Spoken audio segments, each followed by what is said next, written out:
ఒకసారి అందరూ స్తోత్రాలు చెల్లిద్దాం. హల్లెలూయా, హల్లెలూయా, హల్లెలూయా. దేవునికి మహిమ కలుగును గాక.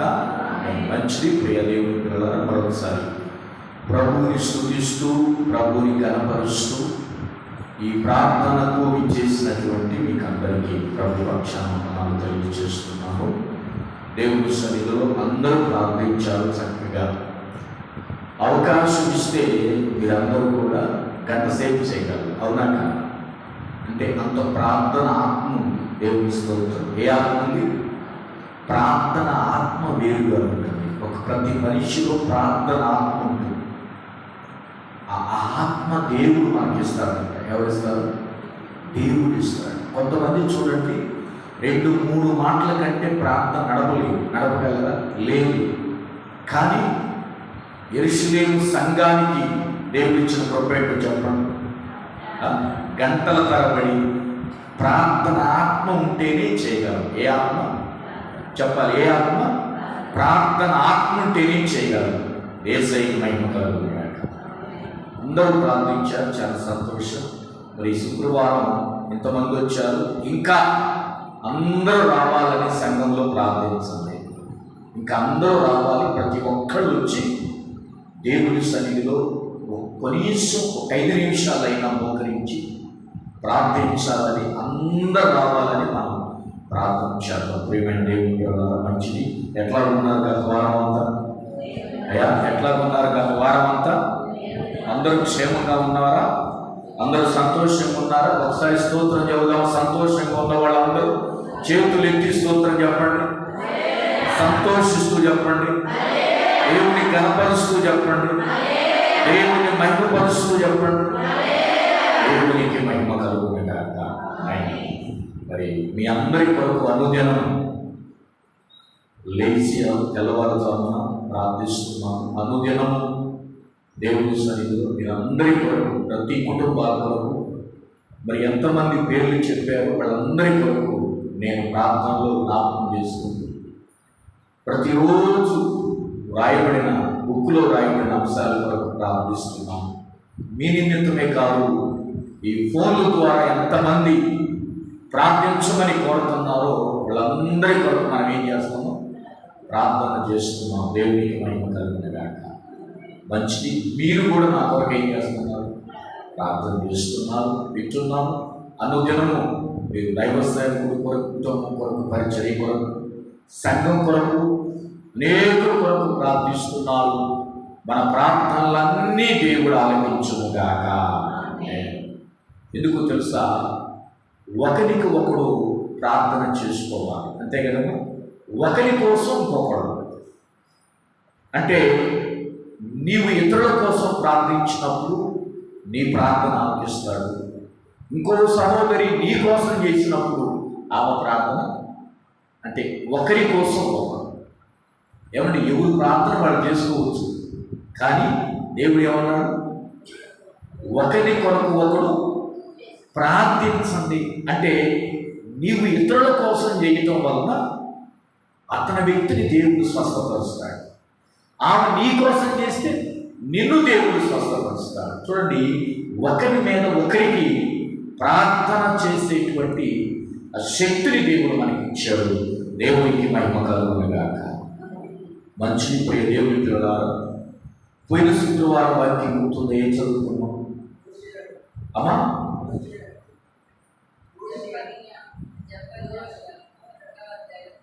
జెఫన్యా గ్రంథం 2వ అధ్యాయం 1వ వచనం.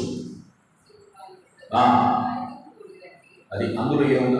సిగ్గుమాలిన జనులారా, నా వద్దకు కూడి రండి.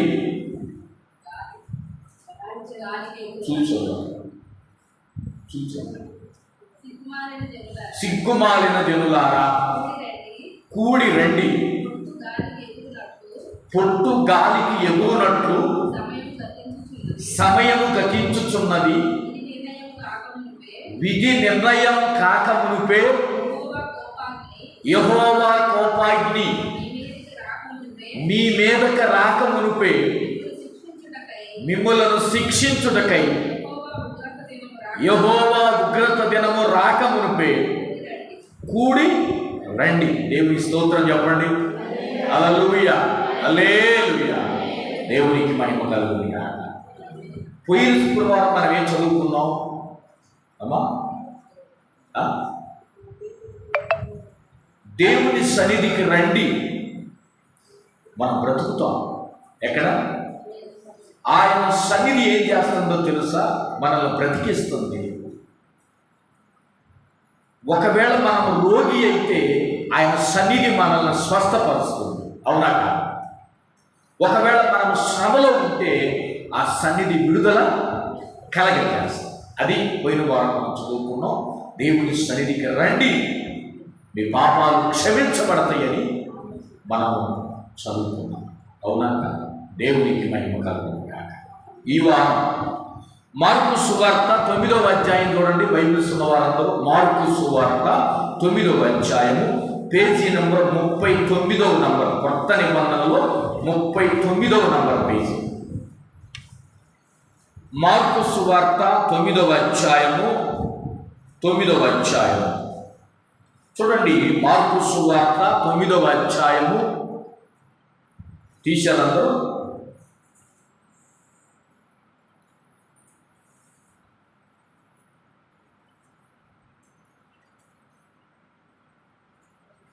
ఇరవై 21వ వచనం చూడండి. అప్పుడు ఆయన ఇది వీరికి సంభవించి ఎంతకాలమైనదని వాని తండ్రిని అడగగా అతడు బాల్యము నుండియే అది వానిని నాశనము చేయవలెనని తరచుగా అగ్నిలోను నేలలోను పడద్రోయు. ఏమైనను నీ వలనైతే మా మీద కనికరపడి మాకు సహాయం చేయమనెను. చాలు. దేవుని స్తోత్రం చెప్పండి. హల్లెలూయా, హల్లెలూయా. యేసయ్యకే మహిమ కలుగునుగా. ఆమేన్. ప్రియమైన దేవుని పిల్లలారా, ఈ సమయంలో ఒక తండ్రి తన కుమారుడిని తీసుకొని ఎక్కడికి వచ్చాడు? మొట్టమొదట శిష్యుల దగ్గరికి వచ్చాడు. ఎక్కడికి వచ్చాడు? జాగ్రత్తగా విన్నాం. అందరూ నాకలేదు నుండి ఇటు చూడదు. ఒక కుమారుని, ఒక తండ్రి ఒక కుమారుని తీసుకొని వచ్చాడు. ఇంతకీ ఈ కుమారుడికి ఉన్న పరిస్థితి ఏంటని మనం జాగ్రత్తగా గమనిస్తే 17వ వచనం చూడండి. 17వ వచనం. జన సమూహములో ఒకడు, బోధకుడా, మూగదయ్యము పట్టిన నా కుమారుని నీ వద్దకు తీసుకొని వచ్చి తిని. చాలు. దేవునికి స్తోత్రం చెప్పండి. అంటే ఒక తండ్రి కుమారుడు తీసుకొని ప్రభు దగ్గరికి వచ్చాడు. ప్రభు దగ్గరికి వచ్చాడు, కుమారుడు తీసుకుని వచ్చాడు. ఈ కుమారుడికి ఏ దయ్యం పట్టింది? మీరు బైబిల్లో చదవండి. మోగ దయ్యం. అందరూ అనండి. ఏ దయ్యం? మోగ దయ్యం పట్టింది. కొంతమందికి అనుమానం రావచ్చు, పాస్టర్ గారు దయ్యాలు కూడా మోగ దయ్యాలు ఉంటాయా? అవును, మోగ దయ్యాలు ఉంటాయి. ఈ మోగ దయ్యం పట్టిందనుకో మనం దేవుని స్తుతించలేమంట. నీ నోరు పెగలనీయదు. ఏ దయ్యం? మోగ దయ్యం. అంటే ఎప్పుడు కూడా నోరు లేని వ్యక్తిలాగా నేను ఉంచింది, స్తుతించలేని వ్యక్తిలాగా నేను ఉంచింది. అందుకనే నేను చాలా చోట్ల పోయి స్తుతించండి అంటే వాళ్ళు స్తోత్రం స్తోత్రం చెప్పంటే ఇది స్తుతించలేని పరిస్థితి. ఎందుకంటే ఆ దయ్యం ఏం చేసింది? నోరుని మెదపని పట్టేసి ప్రార్థన చేయనీదు, దేవుని స్తుతించనీదు, దేవుని గణపరచనీదు, మహిమపరచనీదు, మాట్లాడనీదు. ఏంద్రా ఏంది మాట్లాడో? నేను మాట్లాడలేదు. దయ్యం. ఇది లేనివాడు, ఈ మూగ దయ్యం బట్టన వాడు ఏం చేస్తాడు? గలగల మాట్లాడతాడు. అయితే ఈ బిడ్డ మాట్లాడలేకపోతున్నాడు. ఈ తండ్రి తెచ్చిన తన కుమారుడు మాట్లాడలేకపోతున్నాడు. ఏ దయ్యం పట్టింది? మోగ దయ్యం పట్టింది. దయ్యాల్లో చాలా రకాలు ఉన్నాయి. చెవిటి దయ్యం ఉంది, వినపడకుండా చేసే దయ్యం ఉంది, మాట్లాడకుండా చేసే దయ్యం ఉంది, ఇంకా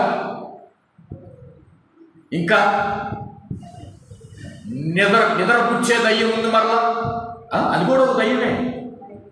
నిద్రపుచ్చే ఒక దయ్యం ఉంది. కొంతమంది తిండికి విపరీతంగా తిండి దయ్యం కూడా ఉంది.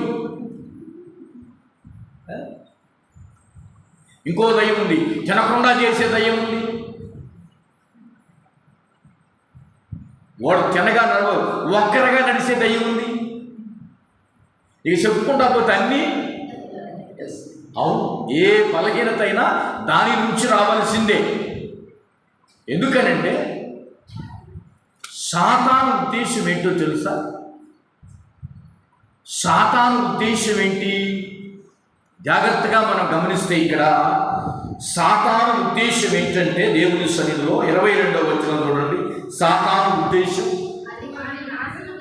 అది వారిని నాశనము చేయవలెనని తరచుగా అగ్నిలోను నేలల్లోనూ పడద్రోయును. స్తోత్రం చెప్పండి. ఇప్పుడు ఈ సాతాను చేసే పని ఏంటి? వాటిని ఏకాడికి నాశనం చేయటమే దయ్యం పని. అమ్మ అవునా కాదు? ఏంది దయ్యం పని? ఏంది? నాశనం, నశించిపోవటం. పాస్టర్ గారు, నేను బాప్టిజం తీసుకున్నాను కదా, బల్లారాలు తీసుకుంటున్నాను, మరి ఎట్లాగా నేను నశించిపోతాను, నేను ప్రభువుని కలిగి ఉన్నాను కదా అని మనం అనుకోవచ్చు. వాడు ఏం చేస్తాడంటే మన ప్రార్థనా జీవితాన్ని నాశనం చేస్తాడు. అదేమంటాడు తెలుసా? నువ్వు బల్లారాలను తీసుకో, మందిరానికి పో, పరీక్ష తప్పులేదు అని ప్రార్థన మాత్రం నువ్వు మోకరించి మాత్రం చెయ్యద్దు. చూడండి, ప్రార్థనా జీవితమే దెబ్బ కొడతాడు. పాటలు పాడకుండా దెబ్బ కొడతాడు. మందిరానికి రాకుండా నిన్ను నాశనం చేస్తాడు. ఆత్మీయ జీవితాన్ని నాశనం చేయటమే వాడి పని. కానీ పైకి బాగానే ఉంటావు, పరిచయం చేస్తావు, పాటలు పాడతావు, అంతా బాగానే ఉంటావు, కానీ లోపల ఆత్మీయ జీవితం కృషించిపోతూ ఉంటుంది. అది ఉద్దేశం ఏంటంటే ఇంకెక్కడంట అగ్నిలోనూ నేలలోనూ పడదోస్తాడు. నిలవబడి ఉన్న నిన్ను ఈ కుమారుడు నిలవబడ్డాడు. నిలవబడి ఉన్న ఈ బిడ్డని సాతాను ఏం చేసింది? నిలబడిచ్చిందా? ఏం చేసింది? పడద్రోయును. అందరూ అనండి, ఏం చేసిందండి? ఈ సాతానుడు నిలబెట్టాడా, పడద్రోశాడా? చెప్పాలి. వాడి ఉద్దేశం ఏంటో తెలుసా? నిలకడగా ఉన్న నీ ఆరోగ్యాన్ని, వీడికి బాగా ఉందండి, ఎప్పుడు కూడా తలవంచలేదండి, ఇతను ఈమె తలవంచలేదండి, ఎప్పుడు బలహీనతరాలని అనుకుంటున్నాం అనుకో, సాతాను ఏం చేస్తాడు? వాడు పడేస్తాడు. బైబిల్లోని ఇప్పుడు మీరు చదివిన మాట అదే. వాడు ఏం చేస్తాడంటే పడద్రోయును. ఏంటయ్యా పడద్రోసేది? నీ ఆరోగ్యాన్ని ఏం చేస్తాడు? నిలకడగా ఉన్న ఆరోగ్యాన్ని పడద్రోస్తాడు.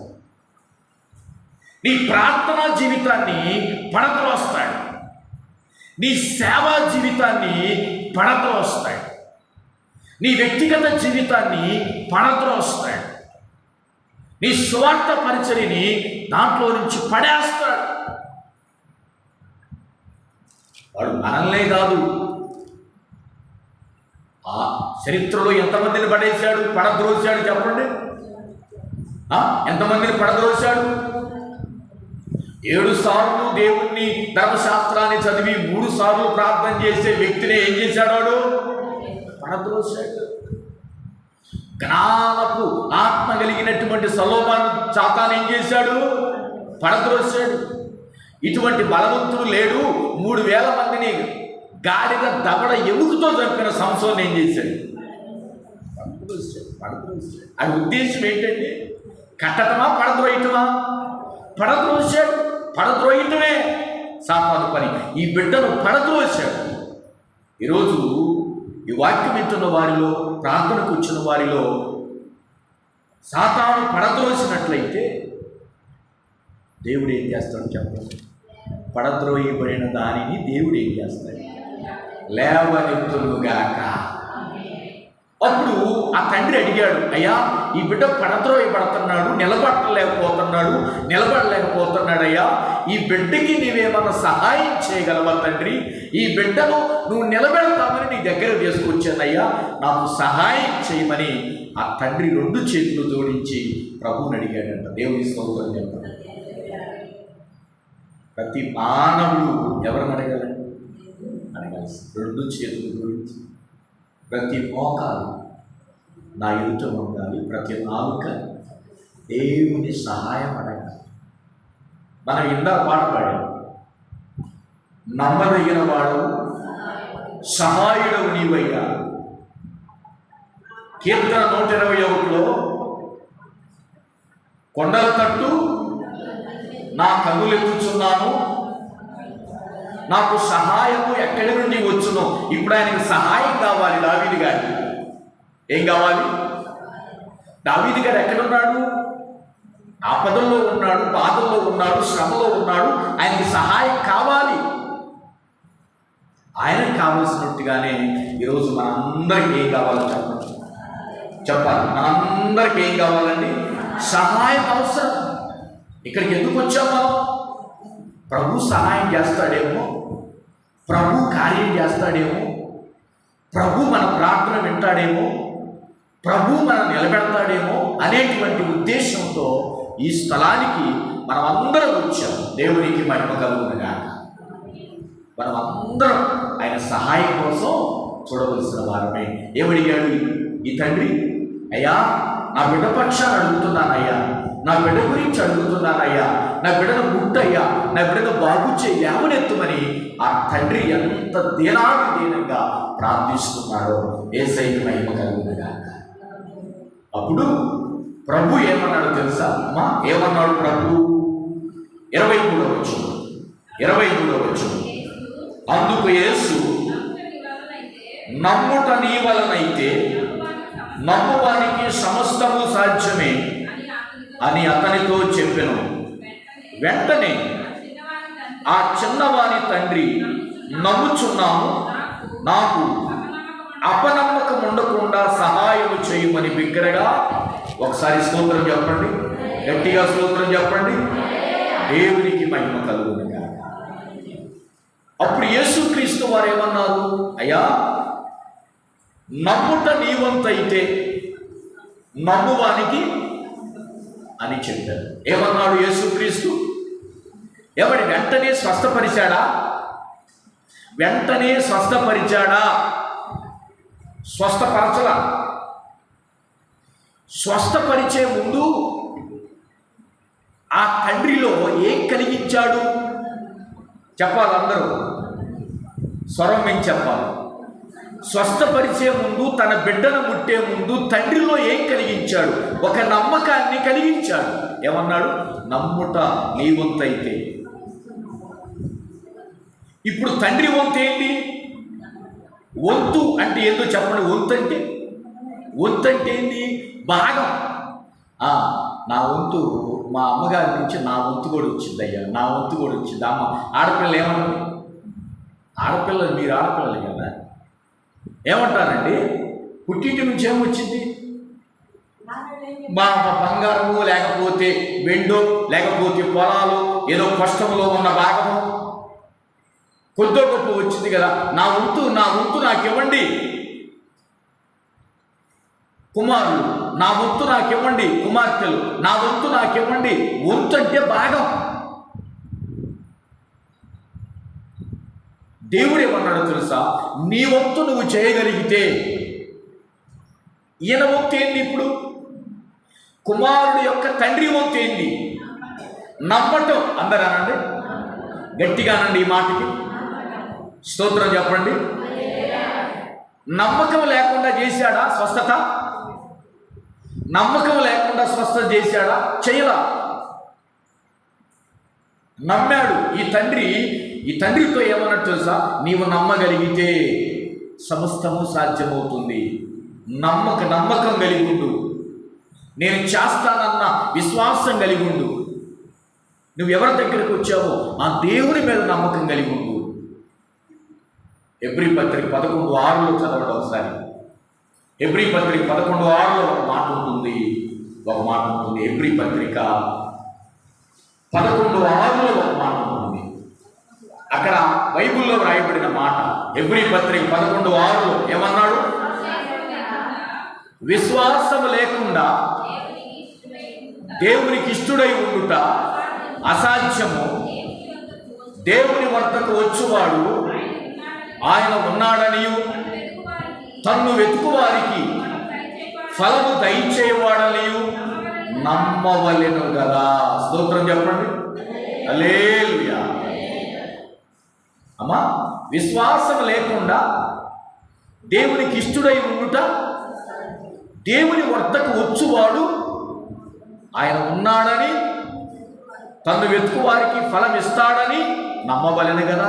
మరి వచ్చేవాడు నమ్మాలిగా, కూర్చున్న మీరు నమ్మాలిగా, వాక్యం చెబుతున్న నేను నమ్మాలిగా. నమ్మితే ఏం కలుగుతుంది? సమస్తము. ప్రియమైన దేవుని పిల్లలారా, ఈ వ్యక్తి నమ్మకం కలిగి ఉండమని యేసుక్రీస్తు వ్యక్తితో చెప్పినప్పుడు ఆయనేమన్నాడో తెలుసా? ఆయనేమన్నాడు తెలుసా? ఏమన్నాడు? 24వ వచనంలో ఏమన్నాడు? వెంటనే ఆ చిన్నవాని తండ్రి అన్నాడంట, నమ్ముచున్నాము, నాకు అపనమ్మకం ఉండకుండా సహాయం చేయమని బిగ్గరగా. ఒకసారి ఈ మాటకు స్తోత్రం చెప్పండి. ఏమన్నాడు ఆ తండ్రి? ఏమన్నాడమ్మా? నేను నమ్ముతున్నానయ్యా, నమ్మకంతోనే నీ దగ్గరకు వచ్చానయ్యా, నమ్మకం లేకుండా రాలేదయ్యా, నువ్వు స్వస్థపరచగలవు, చాలా మంది నీ గురించి చెప్పారయ్యా, ప్రభు దగ్గరికి వెళ్ళమ్మా, దేవుని దగ్గరికి తీసుకెళ్ళి నీ బిడ్డ బాగుపడతాడని చెప్పబట్టే నేను ఇక్కడికి వచ్చానయ్యా, నేను నమ్ముతున్నానయ్యా. అయినా ఒకవేళ నాలో అపనమ్మకం వచ్చిందేమో, అది లేకుండా సహాయం చేయి. చూసారు ప్రియమైన దేవుని పిల్లలారా, దేవుడు ఈరోజు మాట్లాడుతున్నాడు. మనం నమ్మగలిగితే దేవుడు సహాయం చేయగలరు. అది ఎట్లాగా? అపనమ్మకం లేకుండా విశ్వాసం ఉంచాలి. అపనమ్మకం అంటే మందిరానికి వచ్చి వెళ్తున్నాం, జరిగిందో లేదో, యేసయ్య స్వస్థపరుస్తాడో లేదు, యేసయ్య బలపరుస్తాడో లేదు, యేసయ్య పుడతాడో లేదు అన్న అపనమ్మకం ఉండకూడదు. ఏముండాలి మనకి? చెప్పాలి. ఏముండాలి మనకి? విశ్వాసం ఉంచాలి. ఈ దేవుడు స్వస్థపరచగలడు, యేసయ్య చేయగలడు, లేవనెత్తగలడనే విశ్వాసం కలిగి మనం దేవుని సన్నిధికి రావాలి. ఒకవేళ అపనమ్మకం ఉందనుకోండి, దేవుడు ఏమన్నాడు తెలుసా? యాకోబు రాసిన పత్రిక 1వ అధ్యాయంలో అన్నాడు, ద్విమనస్కుడా. ఏ మనుషుడా? ద్విమనస్కుడు అంటే రెండు మనస్సులు. ఒకటేమో ఒక మనసు అంటది ఆయనే చేయగలడు, ప్రార్థన చెయ్యాలి. ఇంకొక మనసు ఏమంటది? ప్రార్థన చేస్తే తగ్గిద్దా, ప్రార్థన చేస్తే బాగుపడతామా, ప్రార్థన చేస్తే నయమైద్దా అనుకుంటుంది ఇంకొక మనసు. ఈ పగటి కాలంలో ఆయన ఏమంటున్నాడు తెలుసా? అపనమ్మకం లేకుండా మనం ప్రార్థన చేయాలి. ఈ తండ్రి ప్రార్థన చేస్తున్నాడు, అపనమ్మకం లేకుండా మోకరించి ప్రార్థన చేస్తున్నాడు. అప్పుడు దేవుడు ఏం చేశాడో చూడండి ప్రియమైన దేవుని పిల్లలారా, మనం స్వస్థత పొందాలి అంటే ఏం ప్రార్థన చేయాలి? నమ్మకం కలిగి ప్రార్థించాలి. మరి నమ్మకం కలిగి ప్రార్థన చేయకపోతే దేవుడు చేస్తాడా? మరి కొంతమంది ఏంటంటే, అయ్యా ఆ ప్రార్థన ఏదో నువ్వే చేయి, ఆ ప్రార్థన ఏదో సంఘమే చేయండి, ఆ ప్రార్థన ఏదో విశ్వాసులే చేయండి, ఆ ప్రార్థన ఏదో మీరే చేయండి, మేము మాత్రం మీకు కావలసిన పదార్థాలు మంచి పొయ్యి కడుపుతో ఉండి పెడతాం, కావలసిన కానుక ఇస్తాం పాస్టర్ గారికి. ఏమండి, కానుక ఈ వంటకాలు కావు. నీలో కూడా ఏముండాలి? ఇప్పుడు 4 వారాల ప్రార్థన, 5 వారాల ప్రార్థన పెట్టుకున్నంత మాత్రాన స్వస్థత పొందాం. మనలో ఏముండాలి? విశ్వాసము కలిగి మనము ప్రార్థించే వారుగా ఉండుగాక. అప్పుడు చూడండి ప్రభు వారు ఏం చేశాడు? 25వ వచనం, జనులు గుంపుగూడి తన యొద్దకు పరిగెత్తుకొని వచ్చుట యేసు చూసి, మోగవైన చెవిటి దయ్యమా, వానిని వదిలిపోము, ఇక వానిలో ప్రవేశిద్దని నీకు ఆజ్ఞాపించున్నానని చెప్పి ఆ అపవిత్రాత్మను గద్దించెనో అప్పుడది కేక వేసి వారిని ఎంతో విలవిలలాడించి వదిలిపోయాను. అంతటా వాడు సచ్చిన వాని వలె ఉండెను కనుక అనేకులు వాడు చనిపోయినని. అయితే యేసు వాని చెయ్యి బట్టి వాని లేవనెత్తగా వాడు నిలవబడిన. స్తోత్రం చెప్పండి, గట్టిగా స్తోత్రం చెప్పండి. ప్రేమైన దేవుని పిల్లలారా, దేవుడు ఈ తండ్రి ప్రార్థన విని, ఈ తండ్రి ప్రార్థన ఆలకించి ఆ బిడ్డలో ఉన్న అపవిత్రాత్మ దేవుడు ఏం చేశాడు? యేసు నామములో వెళ్ళిపో, శక్తి కలిగిన నామములో వెళ్ళిపో అని యేసయ్య ప్రార్థించినప్పుడు, అధికారంతో ప్రార్థించినప్పుడు ఆ సాతాను ఏమైంది? దయ్యం ఏమైందప్పుడు వారిని చూడండి, అది వెళ్ళేటప్పుడు ఏం చేసింది? ఏమో ఊరకని వెళ్ళిందా? ఊరకని పోయిందా? పోయేటప్పుడు పోతూ కూడా చూడండి, దాని పైచం మాత్రం వదలదు. దేవుని స్తోత్రం. ఏ పైచం? మరి పొయ్యేది నెలకొండ పోయిందా? ఏమో సహోదరి, పొయ్యేది నెలకొండ పోయిందా? పొయ్యేది సైలెంట్గా పోయిందా? పోయేటప్పుడు కూడా ఏం చేసింది? ఇంకా వెనకలాడించింది. అపవాది పోయేటప్పుడు, బలహీనత పోయేటప్పుడు ఎక్కువైందంట. మనం ఏమనుకుంటాం? వామ్మో ప్రార్థన కూడా ఎక్కువైంది, చేసే కొద్ది ఎక్కువైతుంది మనం బయట ఉన్నాం. అదంతా పోసి నేను పోతున్నాను, నేను పోతున్నాను, నేను బాధ పెట్టే పోవాలనుకుంటున్నాను, నీకు ఆ హాని కలిగించే పోవాలనుకుంటున్నాను, నన్ను పోతా ఒకసారి కూర్చొని నడుముకి కాస్త గాలి కూర్చొని కాస్త ఈ రకంగా నువ్వు సువార్తకు పోతున్నావు అని పోతూ ఏం చేసి చెప్పాలి. మనం ఏం చేస్తున్నాం? బాబు ఇక నాకు తగ్గలేదేమో, ఇదేందా ఎవరు ప్రార్థన చేసినా తగ్గలేదని మనం అంటున్నాం.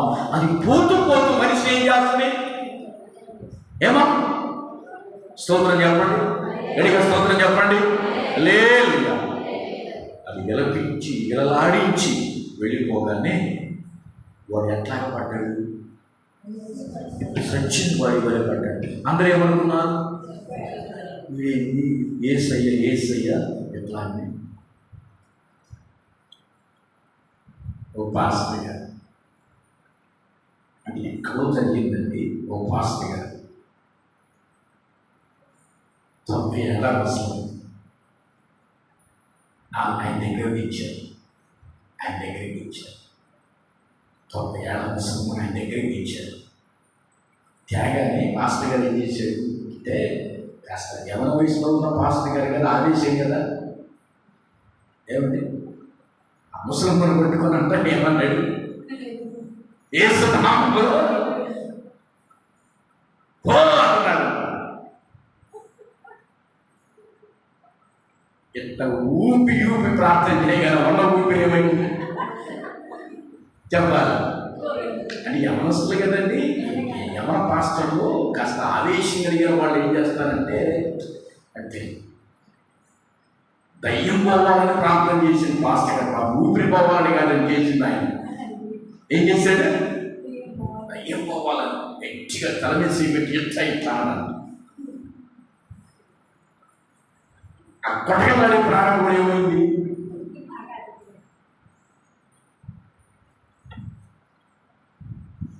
కూతురు చదువు పాస్టర్ గారు మంచి పని చేశారు. ఏమంటుంది? ఈయనకి భయం పడుతుంది, ఏమంటుందో ఏమో కేసు పెడతాడు, ఏం తాకుంది వల్ల ఈయన ఆమె కేసు రాస్తారు. మంచి పని చేశారు. అన్నం పెట్టలేక చచ్చిపోతున్నారు, రోజు 4 సార్లు అడుగుతున్నారు, కూడా బాగుందండి. అసలు మంచి పని చేశాను. అసలు కానికిస్తానికి తీరైనాను. వాస్తవ ప్రాణం వేసి బాబు ఎక్కడ అన్నదో, నన్ను ఎక్కడ పట్టించుదో అని ఆయన అనుకుంటున్నాను. నేనేమనుకుంటుంది? అసలు సామర్థ్యం